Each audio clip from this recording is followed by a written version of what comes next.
Welcome back, everybody. In today's video, we're gonna be going over an opening that is almost as dangerous as my current haircut, or better said, my lack of haircut. Bum, bum, bum, bum, bum, bum, bum, bum, bum. I'm talking about the Jubava London. So we're gonna be continuing the High Elo saga. However, if you're around 1000 Elo, at least the first two games are also gonna be super relevant for your rating range. So without wasting any more time, let's dive right into the games. Welcome back, everybody. We're gonna be going d4, and as long as we see d5 within the first three moves, we're gonna be playing the Jubava London. Otherwise, if black doesn't fight for the center, we have to take over. But he is, and he also plays bishop to f5 very early. Interesting stuff. So, okay. As a rule of thumb, bishop lands on f5. We play f3. So, f3 creates a concrete threat of pushing e4, which he has to basically stop by playing the move knight f6, where we go bishop f4. And after e6, we go g4, h4, normal stuff. We're in the Jubava. But remember, we start with f3 only on the bishop. Having he played, like the knight out, we do bishop f4 and... Okay, same story. If bishop is on f5, we play f3.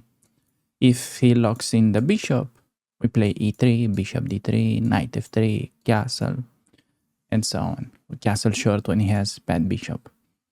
But okay, this takes very interesting path, which is actually super common for games between 1000 to 1200. This is actually one of the most common spots that you can get, and it's surprising to me that we get it against such a high elo player, 2100. Basically, white is already close to winning, theoretically speaking, because we have already time advantage and we have strong pawn center. So this development, okay, it's not really gonna have to do much with Jubava London opening in itself. You just play knight f3, bishop d3, short castle, and then e5 push hitting the knight. It's pretty crushing. It's already, if you look at it with computer, the computer evaluates these kind of positions as +1 already, which means it's you already have an extra pawn. But yeah, you'd be shocked to see how easily the games can be won here, unless I mess something up in the next 3 moves, which could definitely happen. So, yeah, by the way, I'm gonna try to play a bit quicker, because you will probably see in the following game that I had a crazy time scramble. So I'm gonna try to explain and also not lose on time if possible. And this is still very common for 1200s. You have no idea. And it's actually interesting about this position is that you can also get it with black to move. I had this a lot in my training games. For those of you that have missed this part, recently, while doing my research in this opening, I've played 1000 training games against amateur players, let's say below 2000, to kind of see the theory that they're playing. And I had this position a lot when black takes and then grabs the pawn on e4. But even those, you get very nice compensation after, let's say, move like knight e5,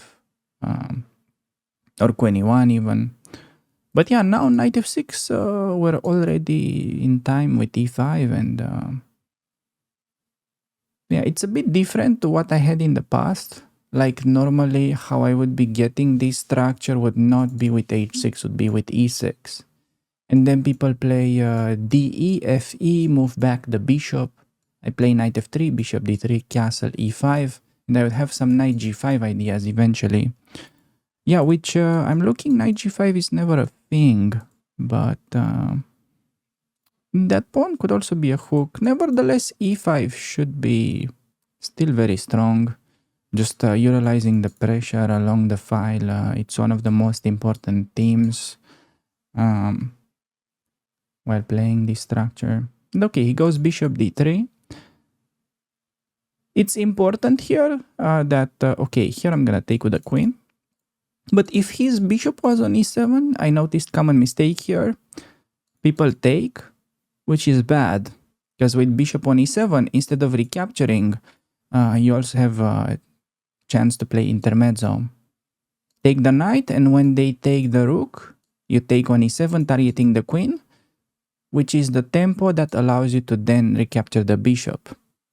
And you get 2 minor pieces for the rook, aka a completely winning position, which happens a lot below 1500. So yeah, here bishop is on b4, not the case. I'm just gonna take with the queen, develop, whatever pronunciation you guys prefer. Also, maybe this move is in town. However, he has knight c6.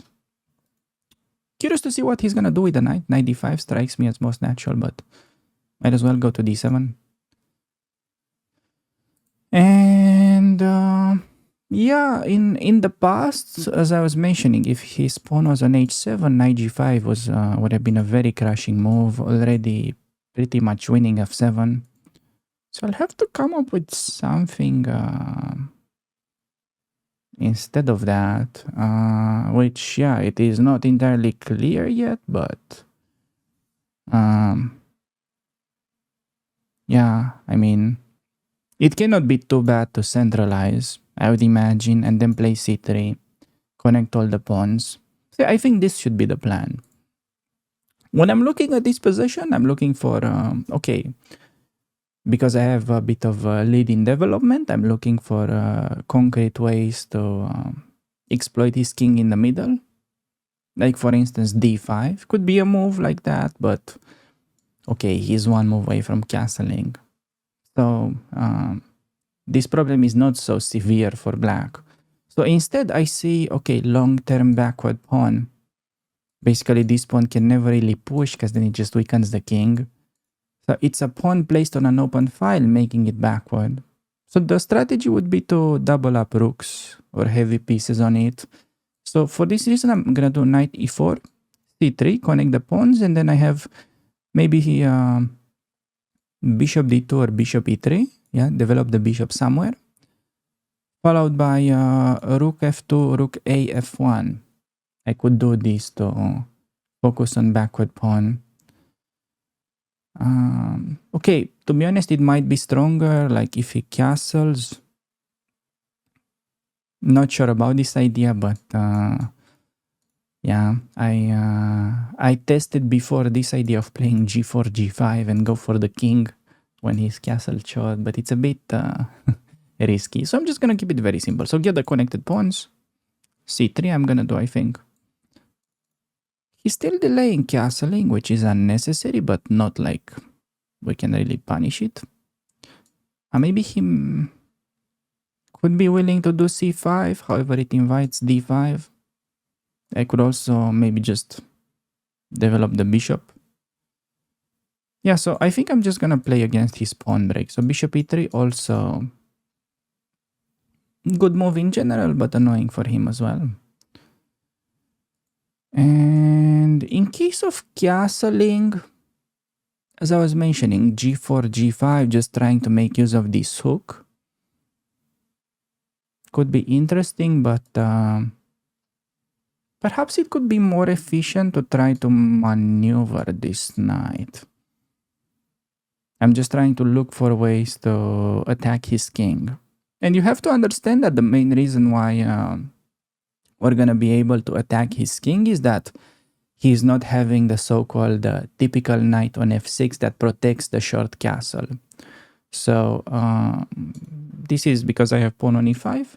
I have forced his knight to move away. And okay, he plays knight c6. I think I'm just to watch out for any nonsense. I'm gonna play c3.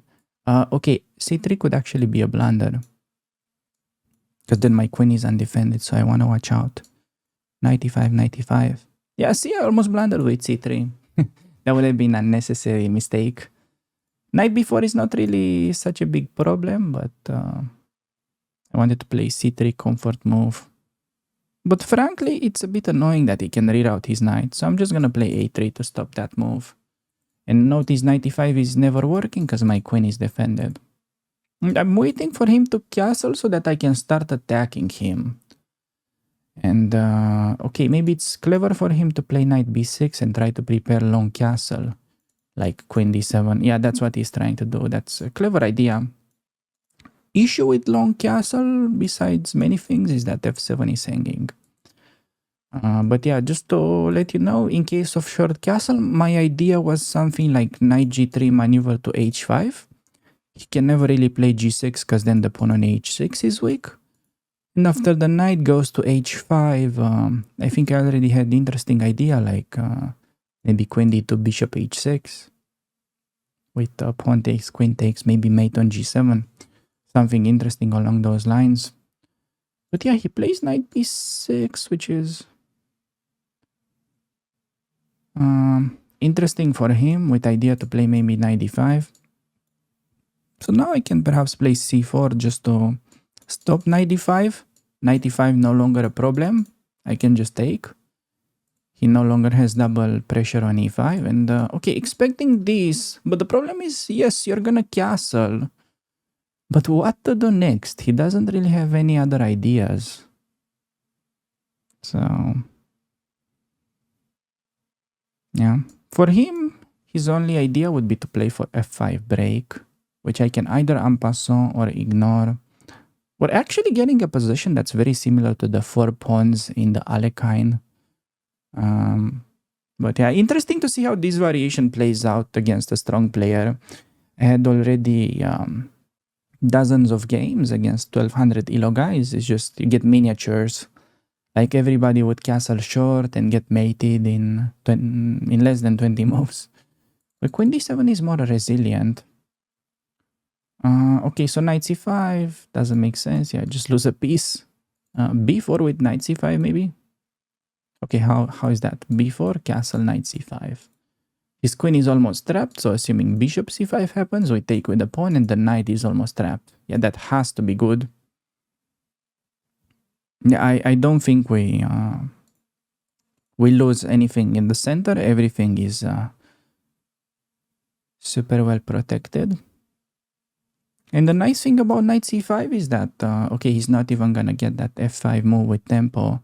So his pawn play is just never gonna be in time. And tricky decision, do you go there?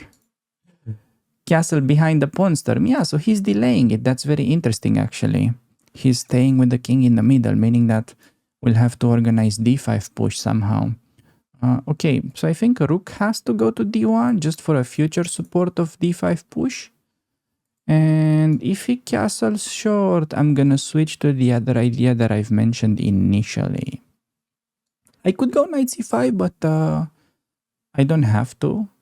And I can just play for d5 push. And this g5 is just making matters even worse. Like for instance, f6 is now weak. So in the long run, a plan like simply maneuvering knight to g4 could be good, as long as we don't blunder knight e5. Also this would be nice. I just need to play something quick because, okay, I'm gonna start with h3. So he never gets g4. I pass the turn. He's almost in Zugzwang with all pieces on the board. h5 is never good because it hangs the pawn.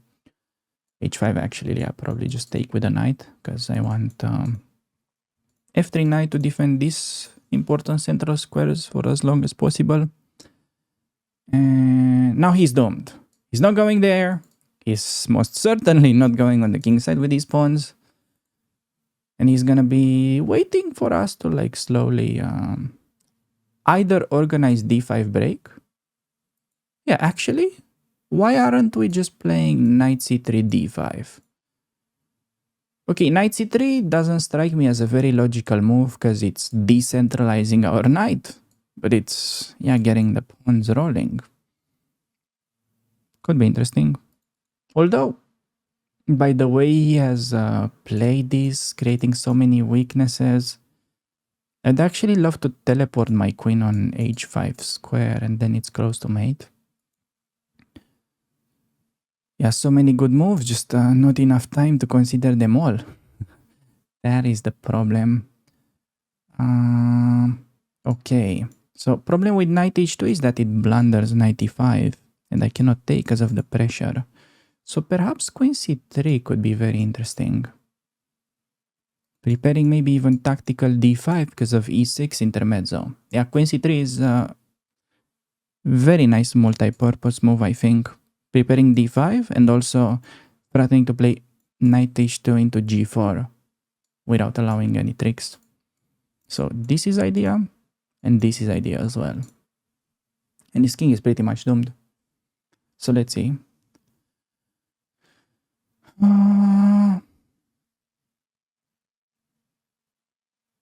Maybe not too late for him to castle. I don't know. Maybe not too late to apologize and castle. But still, I do knight h2, knight g4. And yeah, I'm just using the square that he has weakened with this g5 move. So maybe already as black, it's best to play rook a8 and try to run with the king onto the other side. So like do rook a8 and run. But I'm already in time with d5. Yeah, so knight b8. He's sidestepping d5. I have a feeling I can still probably play it with some bishop b6. Or his point is that d5, at least it doesn't come with a tempo anymore. And he probably wants to castle. But then I have d6, almost it's trapping the bishop in fact. So I should play it. Knight h2, interesting but too slow. So point is, I'm banking on this little tactic. So notice that I place my queen specifically to have the look onto the undefended rook. So also we can notice tactical motif, rook behind the queen. So ed5, e6 works perfectly. He cannot take, but the problem is that d6 is a threat. The bishop is running out of squares. Imagine if bishop moves back, then that allows not a fork, but a mate in one.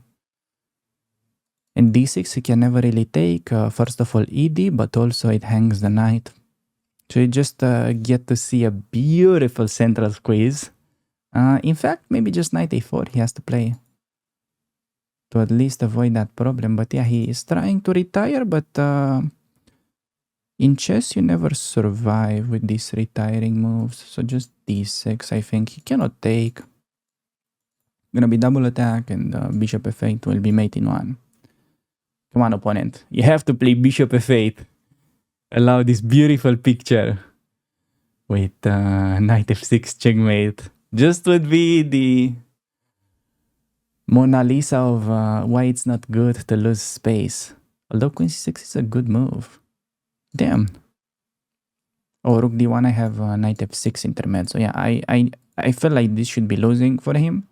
I saw rook d1, queen e4, and I got scared. Although there is also rook d8 check, it seems. But rook d1 maybe simplest, knight f6 check. Intermediate move. Yeah, so this is, okay, I'm gonna, anything wins, but I wanted to do intermezzo. And then pick up the rook. Then we'll have to... did I miss bishop c5? Bishop c5 also maybe finishing the game. He has to be careful.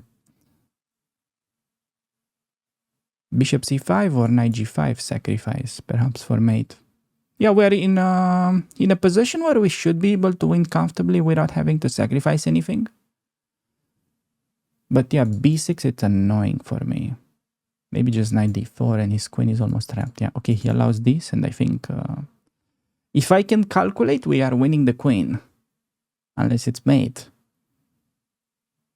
Yeah, so has to sack the queen, and now this should be a formality. Knight a4, even his knight is getting trapped. This is so brutal. Otherwise, he plays knight d7, but maybe queen b4, same idea. Play for c6. Yeah, I think I'm playing queen b4 next, no matter what. Yeah, queen b4. I'm giving him little trap. There's gonna be a beautiful skewer. If he trades, he's gonna have king and rook on the same diagonal. There's gonna be queen b2, picking up the house. And this move is threatening queen b7 and also a little discovery. That's why I think it's so strong.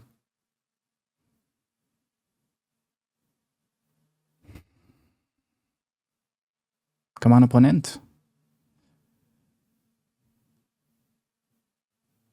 I have messed up winning positions before, but it looks like we have plenty of time in this one. Okay, damn. We won.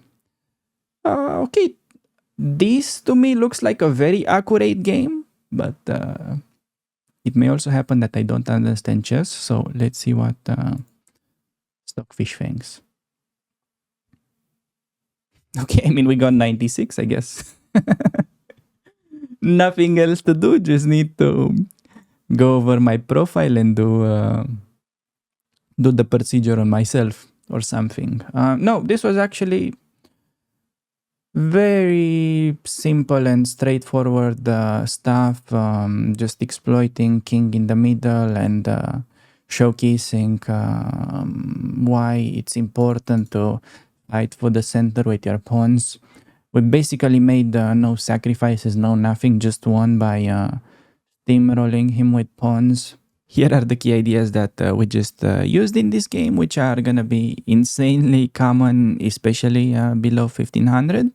And you may have noticed that the focus in the first game was how to play when black goes with the light square bishop outside the pawn chain. Well, in the following game, we'll see how to play when they go with it inside the pawn chain. So let's dive right in. All right, welcome back, everybody. Apparently, yeah, I hope the sound is okay. Can you guys hear me? Does this work? Yeah, I think it works. Anyways, we have gotten ourselves a game against the 2140, of course, from Indonesia. Right, it's like I already switched federation. I'm playing only Indonesian players, and okay, we're gonna try to Jobava London simply, and yeah, he already played the pawn to d5, pretty much enabling Jobava London because we need him to have the pawn on d5 so that we can get the happy bishop on f4. Notice that if he plays with the pawn on d6, developing the bishop onto that square is not going to be that effective. So instead, on d6 lines, you're supposed to play different and take over the center. I have actually showed how to play those positions in the previous video. But yeah, he plays what is known to be the triangle Slav. Okay, so he plays light square bishop inside the pawn chain. Having he played bishop f5, bishop outside the pawn chain, I would have tried to storm him on the king side if he plays with knight f6. But if he would have ignored my f3 move and played e6, I would have stormed him in the center. Knight f6 would not allow that. That's the difference.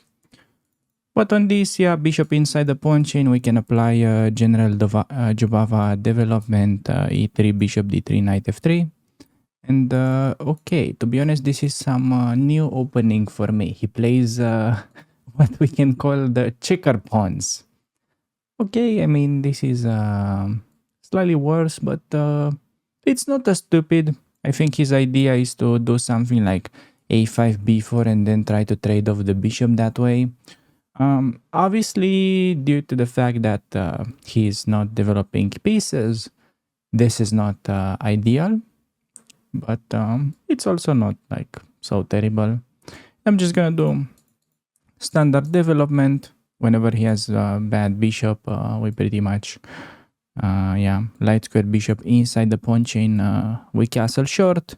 If we get to do that pawn storm I mentioned earlier, we generally castle long. But on this, yeah, just castle. His h6 move also perhaps is an indicator that knight h5 may be a thing. I generally forget to pay attention to that, and yeah, I was about to castle, but it's a pretty interesting little life hack that I came up with recently. Whenever he does some random h pawn move, you can also do it yourself. Like just get a luft. He's wasting a tempo. you can totally do it yourself as well. There is not real like a way of punishing it immediately. However, we could also do castle and mate knight h5 with knight e2. And the idea is to take back with the pawn and get like a boa snake type of structure. Those are gonna be the options. Let me do the life hack. This is gonna be very like useful for especially for low elo guys. This h6 move is very common below 1500. So yeah, I know you guys still crave for those low elo games. We're not getting low elo games right now, but I'm gonna try to throw in as many useful tips for low elo as I can. So hopefully you still find these videos interesting. And the bishop d6, yeah, just no need to do anything. Just let him take if he wants. And okay, if he doesn't take, we can still make a few more useful moves like rook e1 or a3. Probably a3. Yeah, just waiting for him to take. Because it's also not so simple for my opponent to develop. Like for instance, there's an issue with developing the knight, because playing knight d7 would hang the bishop. So it seems that he's going for this slow route of bishop a6 idea. Yeah, the thing is, before I can just take, I'm not afraid, there is a pin, and I can still play rook e1. Like part of my starter kit of useful moves. I think I'm gonna do it, and expecting very much bishop a6 or knight a6, probably bishop. I would say bishop, like 70% chance, 30% chance he plays knight a6. b4 is just weak move. Okay, so queen c7, he changed his mind. Queen c7, so he's threatening to take on f4 and win a pawn. But simultaneously, he's also preparing knight bd7, and he kind of wants to develop that way. Okay, this is important part that I would have probably done anyways. But now we're also winning a tempo. So we want to really push e4. Oops. That is, I like to think about this as we have what I like to call the Pandora box with these pieces, right? So we need to open the Pandora box with the e4 push, but that would have been dropping the bishop. So take, we only take so that we can push e4. A very common mistake that I see guys that are just learning this opening is that let's say they would be trading bishops immediately. So for instance, in a position like this, you notice that I ignored. A lot of the new guys would be making the mistake of trading, and it could really change things. So I traded here last moment. Pretty much was just, you know, kind of threatening me. He was saying, okay, you must take now or your life will end after losing the pawn. I like my life to continue, so I took, and now e4. Threatening e5, winning a piece, so obviously pretty much forcing him to take. It's possible for low elo guys. Yeah, this happens from time to time. They ignore your e4 break. And I mean by playing something like queen c7. Well, it's important that you want to remember you push. But once you cross the border, you have big responsibility to defend your center. So after knight d7, a key move would be to watch out for his undermining c5 in general. So you want to be able to meet c5 with c3. So that's why after like knight d7 in that position, for instance, for me, it would be very logical to play knight e2. So that I'm in time to meet c5 with c3, and I can take back on d4 with a pawn. Keeping this very well protected. But after de, yeah, we can obviously just take with the knight.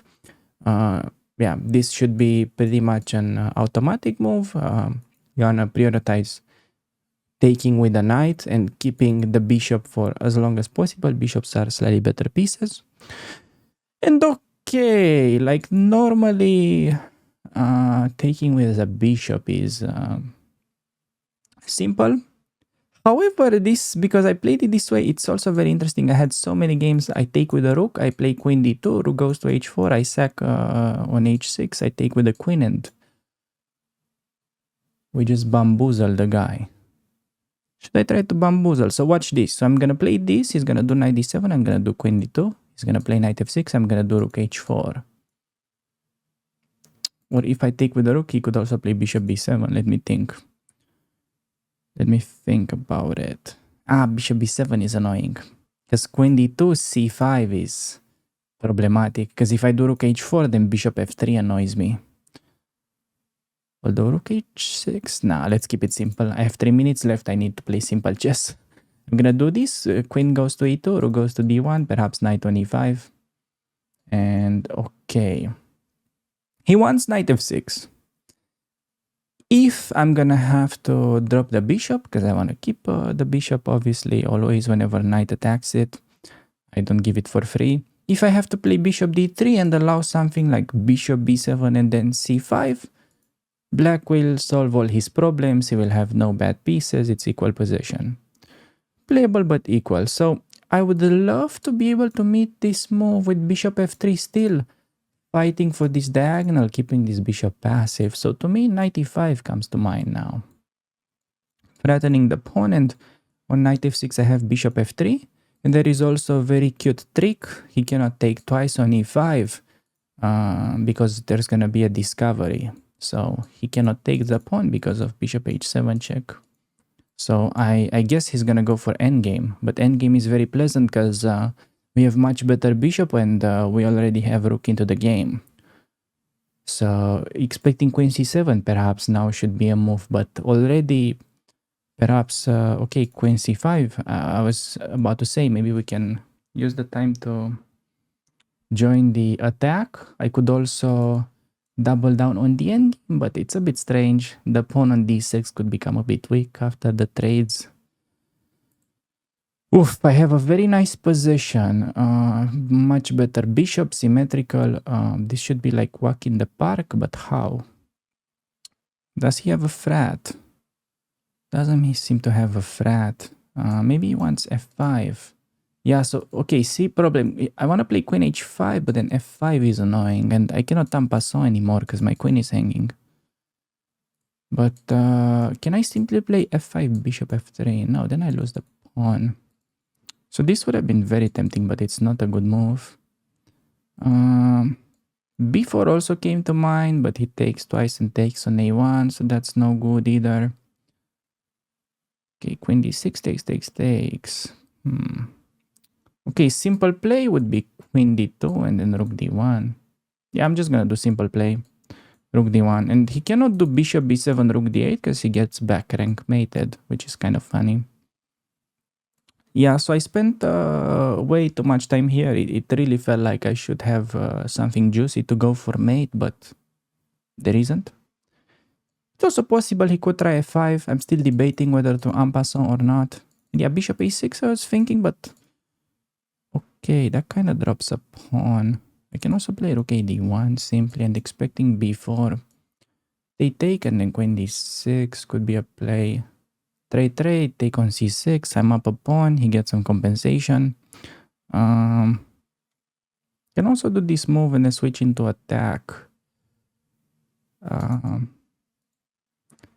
Yeah, I'm just gonna play rook to the mid. I should have taken free pawn, that's best move, but let's keep it and play it solid. Let's not punish his blunder. I have 40 seconds, but I have simple plan. I want to do queen d6 and take with a rook next. So expecting this move. As I said, rook d8, I can take everything and he doesn't have a window for the king. Okay, so he moves, that's a very, okay, a move like that. Yeah. If one of my childhood coaches would see me make such move, I will have to discuss with a bamboo stick. And it will be a long discussion. King needs to be closer to the middle in the endgame. Okay, I can take whatever way. I think with the bishop because I need to keep active rook fighting for the file. But yeah, you want to think about it in the endgame. Like you want to use your king like it's Manuel Neuer in football. So it's not Manuel Neuer. That's like poor Loris Karius. That's poor guy. Shouldn't be joking about that. He just had a bad game, but That's an inactive king. Okay, I'm about to win the second pawn. Only 30 seconds left. No, it's just gonna be okay, normally easy transition if I manage to trade a pair of rooks. If I manage to play rook b5, rook b8. Okay, with 2 rooks, he can try to generate some perpetual. But if I'm in time with rook b8, yeah, he should play king h7. Very good move. This is a bit annoying. Okay, so rook b7 perhaps is strong. And okay, so this is very nice because my rook is also covering f2 while attacking him. So I'm still winning, but only 15 seconds left. Probably not gonna be able to win this in time, sadly. Okay, I mean 10 seconds. I wanted to play rook g4, but I was losing the pawn.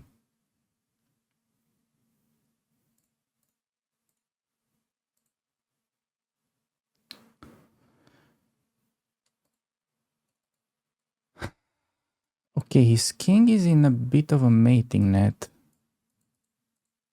If he plays g6, he's getting mated. Ah, he didn't. Shit.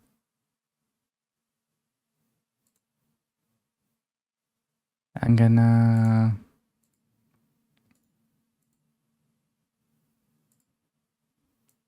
Oh, he trades.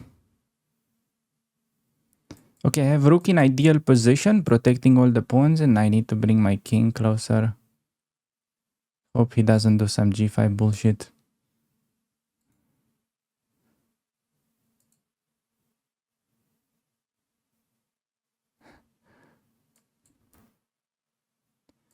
I also get my rook behind. This is technical mastery right there. I'm not gonna have enough time though. b6, b7, I get his rook in most passive position ever. Yeah, this is amazing stuff. It's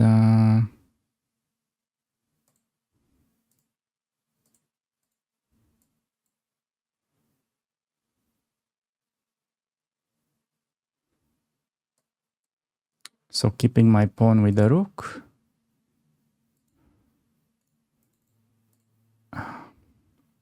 Stopping him to not even trade.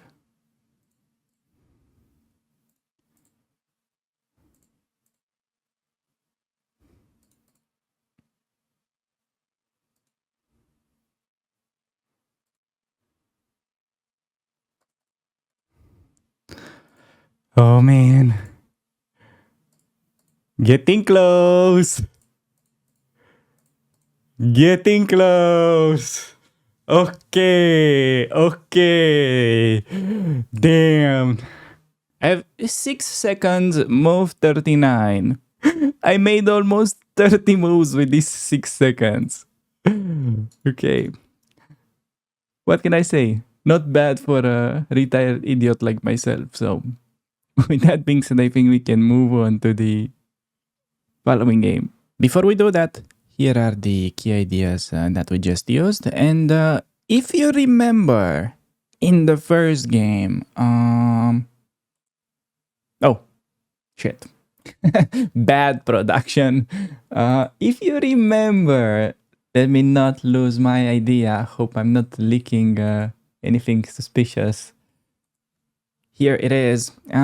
In the first game, after we played f3, black goes bishop outside the pawn chain, they allowed e4. So for the final game of this video, we're gonna be going over the knight f6 move, meaning no more e4, meaning that we have to go back to normal pawn storm after bishop f4, and then push these bad boys. So let's dive right in. Oh mamma mia. Oh mamma mia. Welcome back, everybody. We are facing almost 2100 opponent from, is that Colombia or Ecuador? Right, into the Jobava. Okay, gonna skip that part and getting actually starting position of the Jobava, so this is already getting very interesting. let's see, what is he planning to do with the light square bishop? That is going to be the biggest question. So we get bishop f4, and then important, do not rush with knight f3. The g1 knight normally develops the last one when it comes to the minor pieces. So we prefer e3, bishop d3 first, and only then finally knight f3. That is going to be the most flexible way, and you will see why. e3, basically keeping ourselves options in case my opponent plays bishop f5 or bishop anywhere outside the pawn chain. g4 applies as well. We want to go for the pawn storm.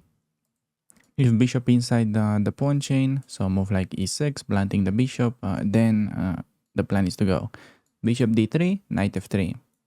Short castle with idea to break with e4.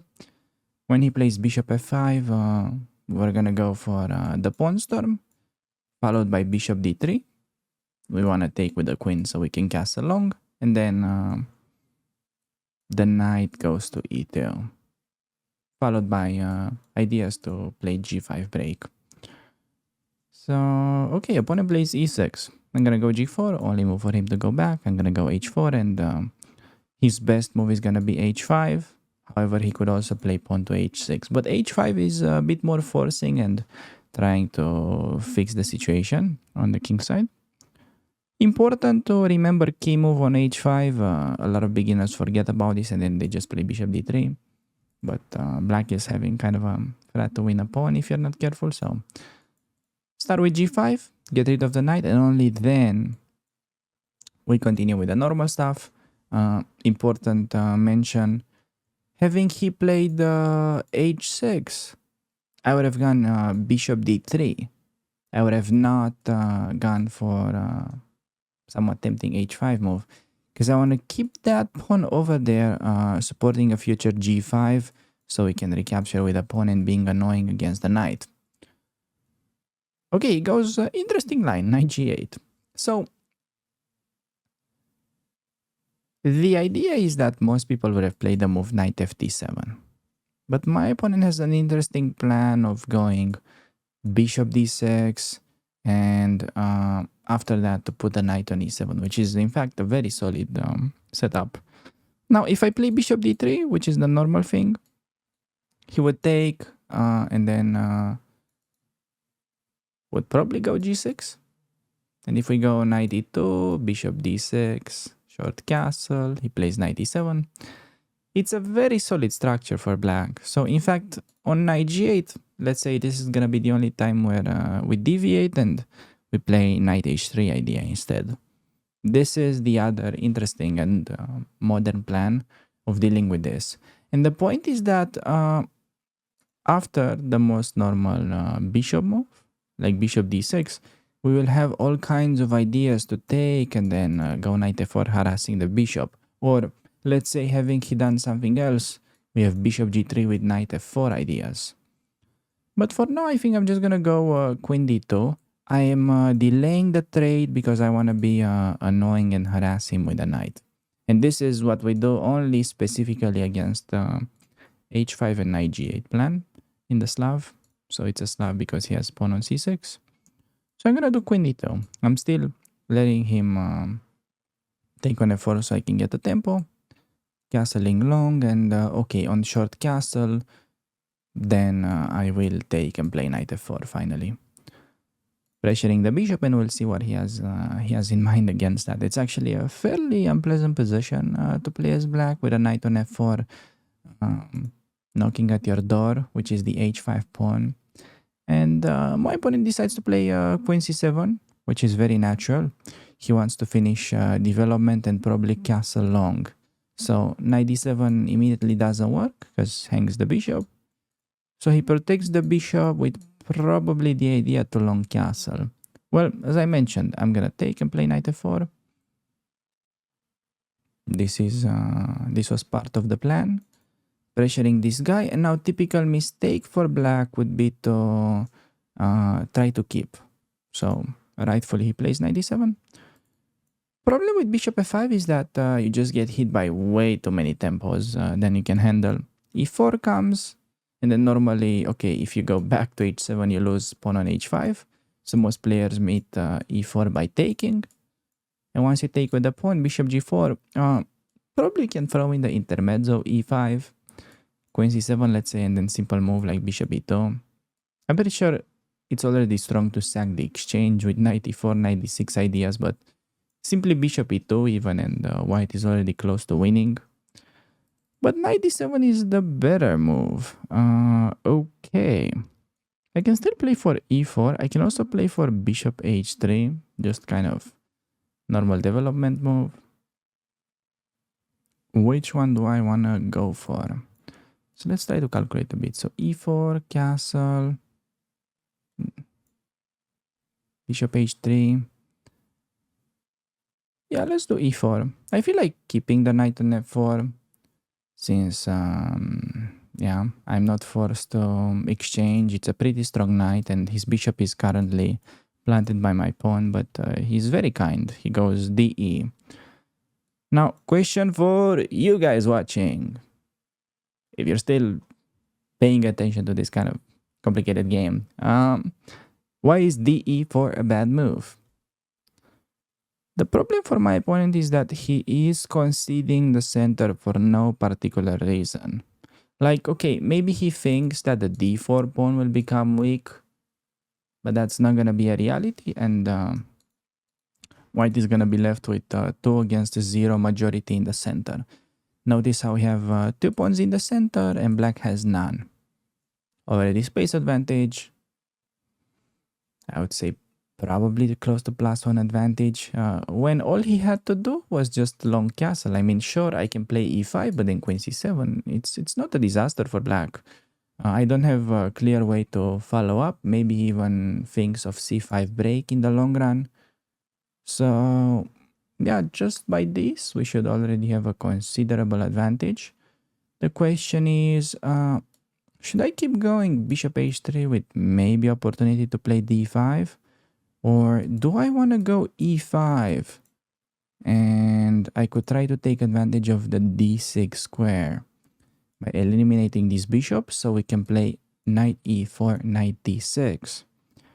I'm not super sure we're going to be in time with that, but that's going to be the desired plan. Because if I go e5, queen back, I take, and then I play knight e4, notice that he can exploit the pin along the d file with the move knight d takes on e5. And I don't think we have a good move over there. Okay. Funny move, but kind of typical for this structure. Queen h2, does that make any sense? Queen h2, setting up some ideas along the diagonal. Queen h2 actually threatening to just win a piece right away. Because knight g6, queen h2, I have knight e7 intermezzo. So I could play queen h2 just with the idea to go takes, and then e5 with knight e4 coming into d6. The only thing that kind of slightly bothers me is e5. Can he play e5 in good conditions? To me, it feels like after the queen takes and then bishop h3, he is dealing with a pretty nasty pin. So I'm going to start queen h2. I don't believe in e5. If Fischer said, I don't believe in psychology, I believe in good moves, I'm going to say, I don't believe in e5. I believe in queen h2. So that's how creative this commentary will get, okay? Do not judge me for it. Stay for the chess. Speaking of the chess, what is he gonna play? Queen h2 is seriously threatening knight g6. So yeah, maybe a move like queen c7 should be required for my opponent. Just having the queen defended and sidestepping my plan of playing e5. The good news is that on queen c7, we already have just simple moves like bishop h3. We can keep developing. Yeah, quite frankly, I could have played bishop h3 on the previous move as well, but since he made this unnecessary mistake opening up the center. I feel like his position is a bit more vulnerable and wanted to play a bit more concrete, but pretty sure normal move like bishop h3 developing was fine as well. Okay, so he plays knight b6. Knight b6 with the idea to meet knight g6 with simply knight capture, because queen h2 loses to knight e7 intermezzo. And I have to pretty much few ideas. Bishop h3. Am I ever worried about knight c4, queen b4? Maybe I am. Yeah, that actually kind of sucks. But bishop h3, knight c4, maybe I can just try to go into the endgame. Then knight g6, and then he has to take with a knight. I can trade queens. However, I'm not sure I like my bishop in on h3 in that position. It's a bit, let's say, restricted. I much rather have the bishop on a more flexible square. Okay, I need to make a decision. I will probably end up playing e5 with idea to go for knight g6, knight e4, and then plant it on d6. I don't want to go, I mean, I could go knight g6, but I'm afraid he might blunder a piece. So I want to keep the game going, and I'll start with e5. Intending to do this next, so we need to eliminate the bishop after. Notice that we have our pawns placed on the opposite color of our bishop, so our bishop is pretty happy, and now the knight is about to land in a pretty exotic destination.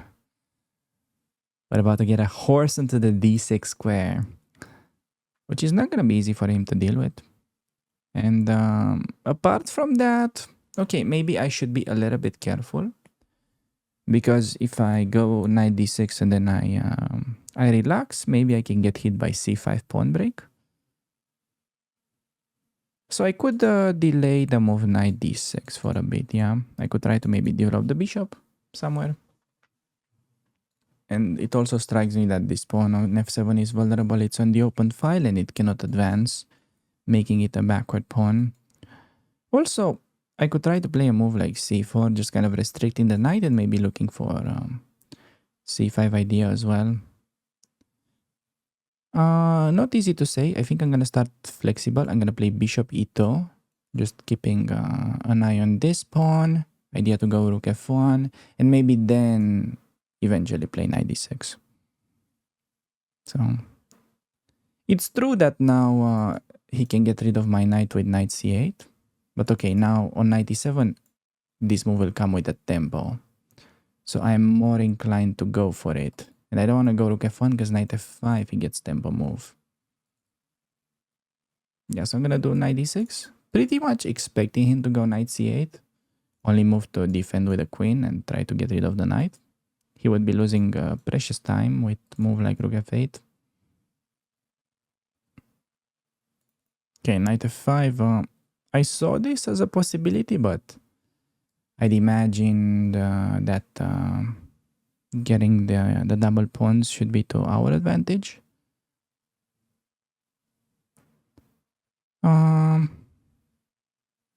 Okay, I'm gonna play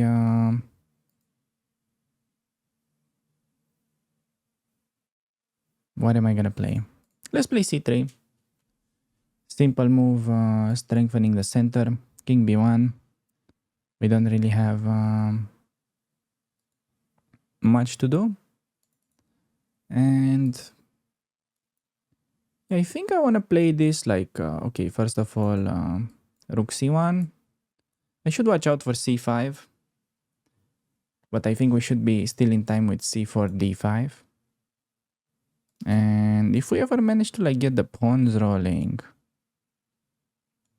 we should be really crashing. c4, d5 here is the plan. But not a lot of time left on the clock. So let's see. I could actually, I'm genuinely threatening to play it on the next move. Knight e3, okay. Can you please leave me alone? Whenever you see knight in your camp, try to, or any piece really in your half of the board, Try to get rid of it. ASAP. Expecting to go knight g4, but then the knight on g4 is not really gonna be doing that much. It's a well-placed knight, but it's not really that useful. And it's a bit difficult right now to play for c4 d5 because my pawn is loose, but maybe I can try to make some use of this bishop. So I'm trying to swing my rook over. Man, if I had another minute on the clock or so, this would have been so interesting. But yeah. We'll have to do the job with 17 as well. 17 seconds, so... I have a simple plan, which is the good part about it. I can go b4, rook b2, king a1, rook b1, b5, and pretty much most of my pieces are already attacking, while his knight is completely out of the game, and he, more importantly, doesn't have a way to bring back the knight.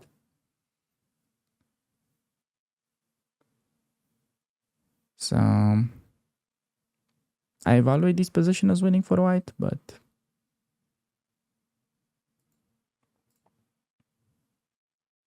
we will need to be pretty lucky to convert here. I'm gonna be honest. Okay, I wanna go this and then a4, b5. Keep this rook in case it's needed. Swing to a2 in case queen a5 check ever happens. Yeah, I have to push b5 and hope for the best. Pretty much.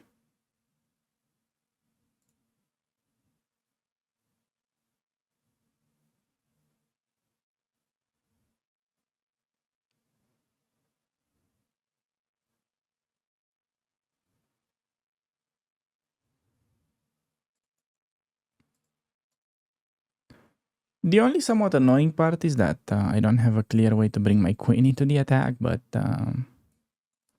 this should be enough.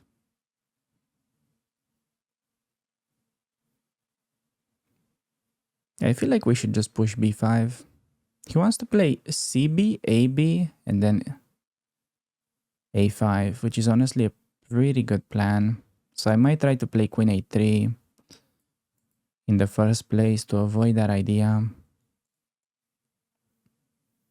I wanna... Actually, that doesn't even stop it, but could be useful to bring these pieces first. Plus, he doesn't have really much to do in the meantime.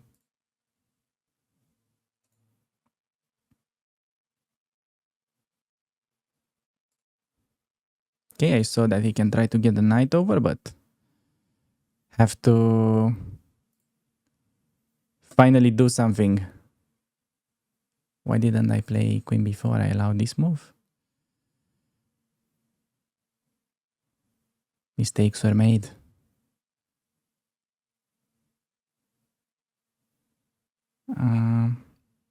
Good thing is that he doesn't have a move. Bad thing is that I have 6 seconds left. Probably gonna do this next. He should never take. If I was him, I'd probably just do rook d5. Try to sack the exchange and win on time. Oh, that was a bad move he took. Now he's losing the knight.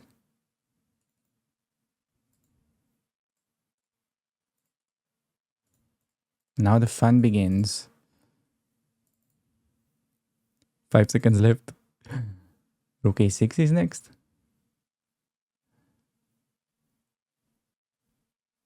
Maybe bishop c6 about to happen. King b8.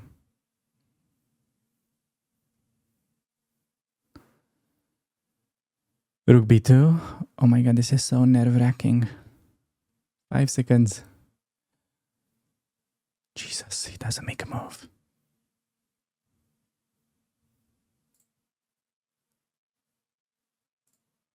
Okay, bishop c6, have to pre-move it. Hopefully he plays rook c7 and gets himself mated. Not the case.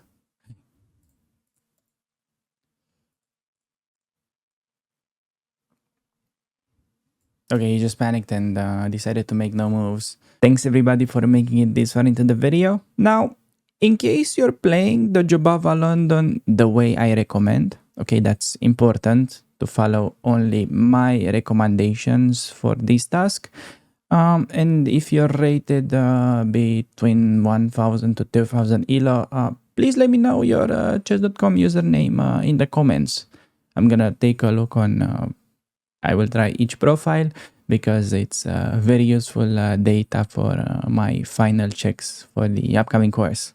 So thanks everybody again, and I'll see you around the channel. Have a good one. Oh, and subscribe to my newsletter if you haven't already. Bye.